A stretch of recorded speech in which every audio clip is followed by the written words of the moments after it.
L'histoire du Tchad a été principalement écrite par des étrangers et non par des Tchadiens.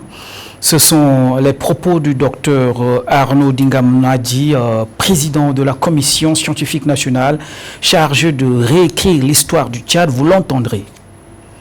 Ces dernières années, on observe une baisse progressive du nombre de candidats admis au baccalauréat au Tchad. Des raisons dans un instant. Et puis, ce soir, le 19e et dernier vol en provenance de Jeddah en Arabie Saoudite dans le cadre religieux. L'avion a atterri à N'Djamena. Et voilà, mesdames et messieurs, voici les titres de ce journal. Bienvenue si vous nous rejoignez. Nouveau rebondissement dans l'affaire Masra Succès. Les avocats du président du parti Les Transformateurs ont fait une déclaration plutôt directe ce soir. Je vous laisse écouter la teneur. Le collectif des avocats tient à rappeler que cette décision d'un homme aussi innocent et convaincu que son client, quoique légitime, risque cependant d'entamer sa santé physique déjà déliquescente depuis son incarcération. En effet, Dr Assiongar Masra Succès a été victime des injustices imméritées car sa détention ne se justifie point au regard des multiples violations de ses droits fondamentaux dénoncées devant la chambre d'accusation qui a choisi non pas de dire le droit, mais d'être une caisse de résonance des tenants de l'arbitraire et de l'injustice, tapis dans l'ombre du pouvoir politique. Il faut noter qu'il est de notoriété publique que l'arrestation illégale et la détention arbitraire sont considérées par divers instruments juridiques internationaux auxquels le Tchad est partie comme des violations graves des droits humains et bannies comme telles. Fort de ce qui précède, le collectif des avocats avait saisi la chambre d'accusation des multiples irrégularités ayant émaillé la détention de son client, la rendant illégale et arbitraire, à savoir absence de titre d'arrestation, aucune convocation, aucun mandat. Perquisition irrégulière se traduisant par un vol de ses appareils téléphoniques et ordinateurs, car intervenant avant l'enquête préliminaire et sans l'assentiment écrit de son client. Absence de la notification de la garde à vue. Prolongation abusive de la garde à vue et absence de sa notification. Absence de la notification de la fin de la garde à vue. Dépassement du délai légal de la garde à vue, en tout 192 heures au lieu de 96 maximum. S'agissant de la notification de la garde à vue, de sa prolongation et de sa fin, la police judiciaire a même établi des documents constituant un faux intellectuel aux fins de prétendre couvrir les violations manifestes de droits de notre client. Dans un autre contexte, les prévenus Monodi Olivier Omar, Mohamed Omar Madani, Diliam Digedita, Mahamat Saleh Al-Hissène ainsi que deux autres individus ont comparu ce 26 juin devant la chambre spéciale de l'audience correctionnelle et de police du tribunal de la première instance de N'Djamena.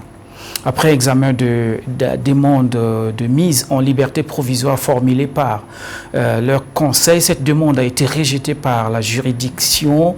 Le délibéré a été fixé au 1er juillet 2025, le compte-rendu de Tangswamsa. Ce jeudi 26 juin 2025, la Chambre spéciale de l'audience correctionnelle et de simple police du tribunal de grandes instances de N'Djamena a tenu une session particulièrement suivie. Journalistes, parents et proches des prévenus avaient fait le déplacement pour assister à cette audience. À la barre, 6 accusés. Monodi Olivier, Oumar Mahamoud Oumar Madani, Diliam Data, Mohamed Saleh Al-Hissène, incarcéré depuis plus de 2 mois, et 2 autres comparaissent libres poursuivis pour des faits présumés d'intelligence avec des agents d'une puissance étrangère. Dès l'ouverture, le président du tribunal a demandé aux prévenus s'ils reconnaissaient les faits qui leur sont reprochés. Tous ont plaidé non coupables. Quelques questions ont alors été posées par le juge et le parquet afin d'obtenir des précisions. La défense a ensuite relevé ce qu'elle qualifie de 2 poids 2 mesures dans cette procédure, dénonçant le fait que certains accusés comparaissent libres pendant que d'autres sont maintenus en détention. Elle a à cet effet introduit une demande de mise en liberté provisoire en faveur de ses clients. Après examen des arguments avancés et l'avis du ministère public, qui s'est opposé à cette demande au motif que certaines parties n'avaient pas encore été notifiées de fait, le président de la Chambre spéciale a rendu sa décision. La demande de mise en liberté provisoire est rejetée pour les 4 prévenus détenus, tandis que les 2 autres comparaîtront libres jusqu'à ce qu'un autre prévenu soit notifié. Le tribunal a fixé le délibéré de cette affaire au 1er juillet 2025. L'audience placée sous haute surveillance sécuritaire et marquée par la présence des proches des accusés s'est achevée dans un climat tendu et morose. Cependant, les accusés repartent à la maison d'arrêt de Klessoum avec un grand espoir. Je vous disais en tout selon le docteur Arnaud Dingamadji, président de la Commission scientifique nationale, chargé de réécrire l'histoire du Tchad. L'histoire du Tchad a été principalement écrite par des étrangers et non par des Tchadiens. Lors d'une interview ce vendredi, il a évoqué les controverses autour de cette décision en revenant sur les origines, les missions fondamentales ainsi que les étapes essentielles du processus de réécriture de l'histoire du Tchad. Je vous propose d'écouter cet extrait de lui. La commission scientifique chargée de la réécriture de l'histoire du Tchad est née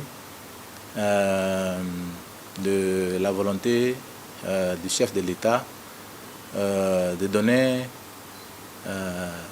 aux Tchadiens la possibilité de connaître leur histoire, puisque la création de ce comité découle de la volonté politique du chef de l'État à travers son programme politique quinquennal. Voilà, c'est dans ce programme politique appelé 12 chantiers et 100 actions.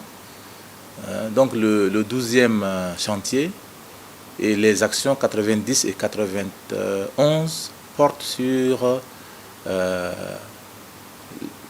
la réécriture de l'histoire du Tchad afin de donner aux Tchadiens leur identité, de permettre aux Tchadiens de connaître leur passé afin de renforcer l'unité nationale. L'histoire du Tchad a été écrite par des étrangers et non par des Tchadiens. Le comité est composé d'une 20aine de membres, ça c'est le noyau, mais ça c'est le noyau comme je l'ai dit, mais après il va y avoir plusieurs sous-commissions qui vont être mises en place sur des thématiques spécialisées.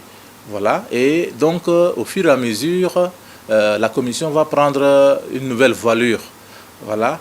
Parce qu'il est clairement dit dans l'arrêté qui a créé la commission que la commission peut faire appel à toute personne susceptible de l'aider à mieux faire son travail. Et éventuellement à des personnes aussi, à des compétences aussi extérieures si c'est nécessaire. Voilà. Donc nous sommes à nos débuts, voilà, mais parce qu'il y a seulement quelques jours que la commission a été mise sur pied. Vous allez trouver des paléontologues, des anthropologues, des sociologues, un islamologue, des économistes, des archéologues et bien d'autres disciplines qui viennent compléter le travail ou enrichir le travail des historiens. En éducation, les résultats du premier tour du baccalauréat de la session de juin 2025 sont connus jeudi.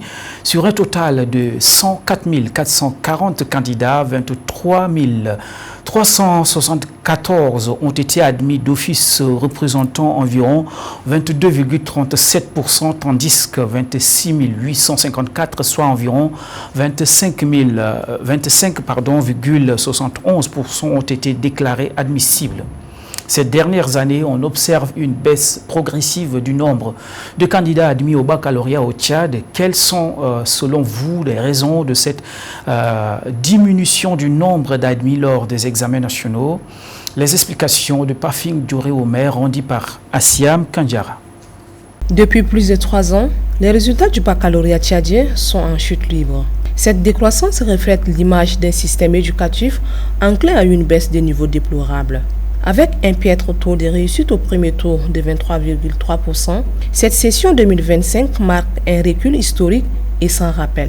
Des explications tournent autour de cette faillite scolaire. Enseignants et par refus de faire des recherches, beaucoup de candidats eux-mêmes ont trouvé les sujets proposés trop complexes ou même partiellement hors programme. Dans plusieurs centres d'examen, des épreuves de mathématiques, physique, philosophie ont suscité l'incompréhension générale, laissant penser que certaines questions comportaient des notions non abordées en classe. L'autre grand obstacle concerne l'immensité des leçons trop théoriques à étudier. Le faible taux du nombre des admis au bac s'est accentué d'année en année. En 2014, sous les effets des perturbations de cours, l'examen a connu un taux global de réussite de 41,83% au premier tour. En 2023, le taux de réussite global était de 61,26%, un niveau relativement encourageant. Malgré un taux très bas, pour certaines séries, la série D, avec 38,69%, et des cas massifs de fraude ayant conduit à l'exclusion de plus de 1500 candidats. Conscient de la baisse des niveaux scolaires au Tchad, le gouvernement veut serrer les taux pour séparer les ivraies de bon grain car les services pullulent des agents intellectuellement incompétents. À l'occasion de la journée mondiale de lutte contre l'abus et le trafic de drogue qui se célèbre ce 26 juin, la rédaction du Tchad 24 a consacré sa matinée à l'analyse des causes, des effets et des stratégies de prévention associées à cette problématique. Le détail avec Taïwa Félix Gangué. La journée internationale contre l'abus et le trafic de drogue est un événement annuel visant à sensibiliser le public aux dangers liés à la consommation et à la distribution illégale des substances psychoactives. Observée dans de nombreux pays, cette journée mobilise les gouvernements, les organisations internationales et les sociétés civiles pour lutter contre les effets dévastateurs des drogues sur la santé, la sécurité et le développement social. Instaurée par l'Assemblée générale des Nations unies en 1987, cette journée constitue un moment clé pour promouvoir des politiques de prévention, de traitement et de réhabilitation des personnes affectées par la toxicomanie. À travers la planète, un bon nombre de personnes se trouvent aujourd'hui dans la consommation, trafiquant abusivement cette substance.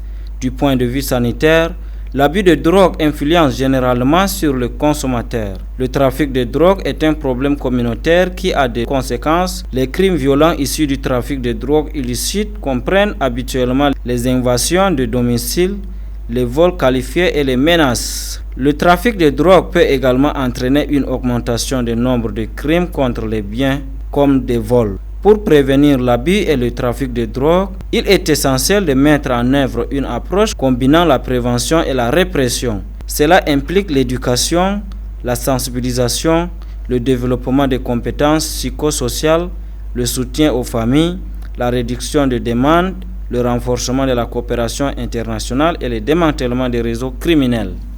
Selon l'économiste Dr Abakar Suleiman, étant donné que les chameaux constituent une branche majeure du cheptel au Tchad, leur élevage joue un rôle essentiel dans l'économie du pays.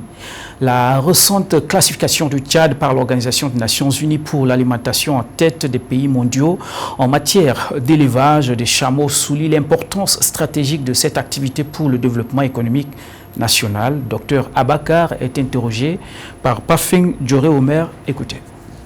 D'abord, il faut savoir que les chameaux est une race résistante, nature, et résiliente au climat, aux aléas climatiques.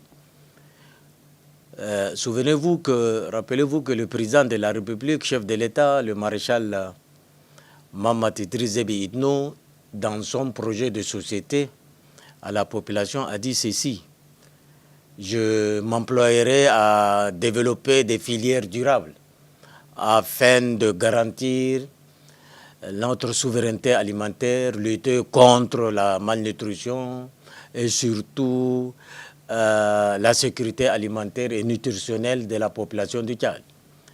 Vous vous souvenez aussi, rappelez-vous que le chef de l'État a fait une visite d'État en Hongrie.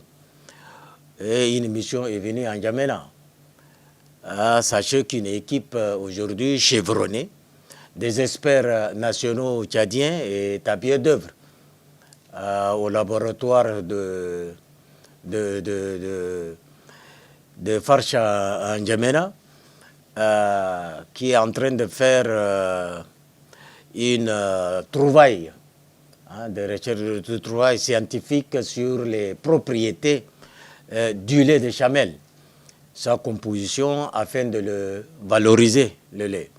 Sachez aussi que du point de vue, comme pour répondre directement à votre question, du point de vue économique, il faut d'abord comprendre que la vente du lait, si vous voyez, du lait aux alentours, aux abords de routes venant allant vers la Madji ou vers Toukra, vous voyez aussi l'exportation surtout de chameaux sur pied vers la Libye, vers le Soudan et même vers le Nigeria.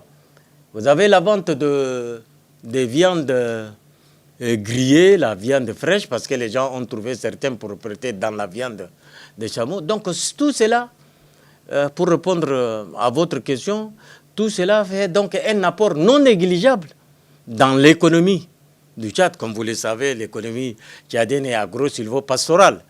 Donc, quand on est agro-silvo-pastoral, il y a les chameaux, il y a les bœufs, Mathieu, tout est là-dedans. Donc, voyez-vous, donc ça fait un apport important, financier, économique pour le Tchad et pour l'homme rural, pour l'éleveur. Et peut-être pour terminer, s'il n'y a pas d'autres questions, je dirais que je peux vous dire que dans un proche avenir, un grand projet s'entellera, un grand projet sur l'élevage de chameaux verra le jour dans le Grand Bata, la zone d'élevage par excellence de chameaux. Et n'oubliez pas aussi que les chameaux, dans son milieu, dans le milieu de ceux qui l'élèvent, on dirait une sorte d'épargne. Au lieu de garder de l'argent quelque part, cet élevage de prestige-là est très très important. Par moment, la DIA ou je ne sais bien d'autres machins sont payés en espèces, disons, par ce. Donc voyez-vous, ça apporte un apport non négligeable dans l'économie du pays et à l'éleveur lui-même.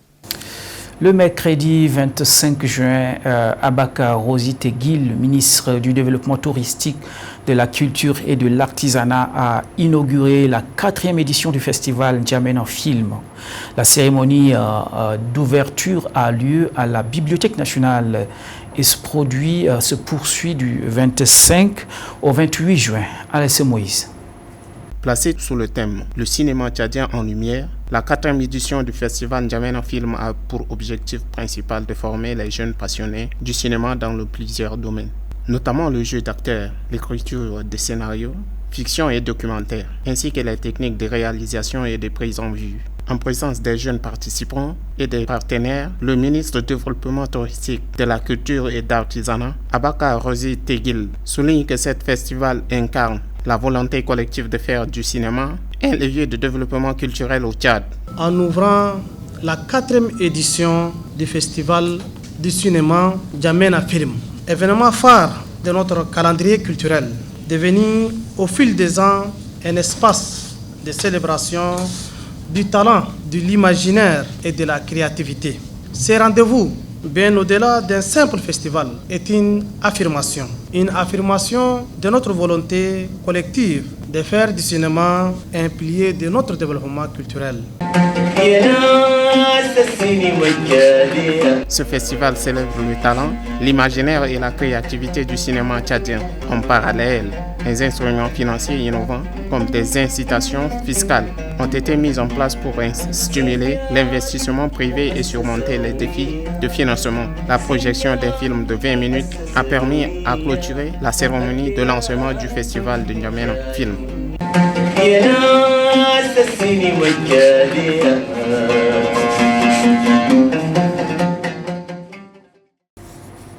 Toujours en culture, le projet LEL Affaires-Culture et Prévention des crises, en partenariat avec la GIZ, une agence de coopération internationale allemande, a organisé une cérémonie de remise des kits aux artistes afin de soutenir le développement culturel. Cet événement s'est tenu jeudi à la maison de production globale Grâce Production, dans la continuité des sessions de renforcement des capacités axées sur la paix et la cohésion sociale. Voici un extrait de Bati Exaucé, directeur général de Global Grâce Production. Nous voici réunis pour clôturer officiellement le projet Porteur de paix. Ce n'est pas la fin d'une formation, mais c'est le début d'une mission. Nous sommes fiers de voir aujourd'hui 12 jeunes artistes tchadiens, femmes et hommes, désormais outillés et engagés pour porter le message de paix à travers le monde et au travers leur art. Pendant plusieurs semaines, nous avons appris, ils ont écrit, ils ont chanté ensemble, ils ont créé un chant collectif fort intitulé La paix. Cette chanson est leur voix, celle d'une jeunesse consciente et décidée à agir pour le bien de la communauté. Mais ce projet ne s'est pas arrêté à la formation.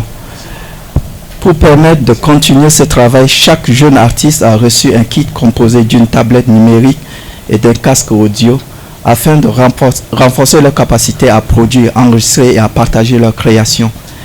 Grâce à l'appui précieux de la GIZ, que je cite ici chaleureusement, ce projet a pu voir le jour et aujourd'hui nous savons que ce n'est qu'un début. Ce que nous avons lancé ensemble ici à N'Djamena mérite d'être entendu, renforcé et prolongé au-delà de N'Djamena. Nous lançons donc un appel sincère à la GIZ et aux autres partenaires pour un accompagnement à faire de cette dynamique un véritable mouvement national porté par la jeunesse. Chers jeunes, vous êtes désormais les porteurs de paix. Le 19e et dernier vol en provenance de Jeddah en Arabie Saoudite a atterri à l'aéroport international Hassan Diamouz de N'Djamena ce jeudi 26 juin 2025. Et ceci marque le retour total des fidèles tchadiens du pèlerinage. Le reportage de Jimé Toydom. Désormais appelé Hadith, ces fidèles ont accompli le 5e pilier de l'islam, le pèlerinage à la Mecque.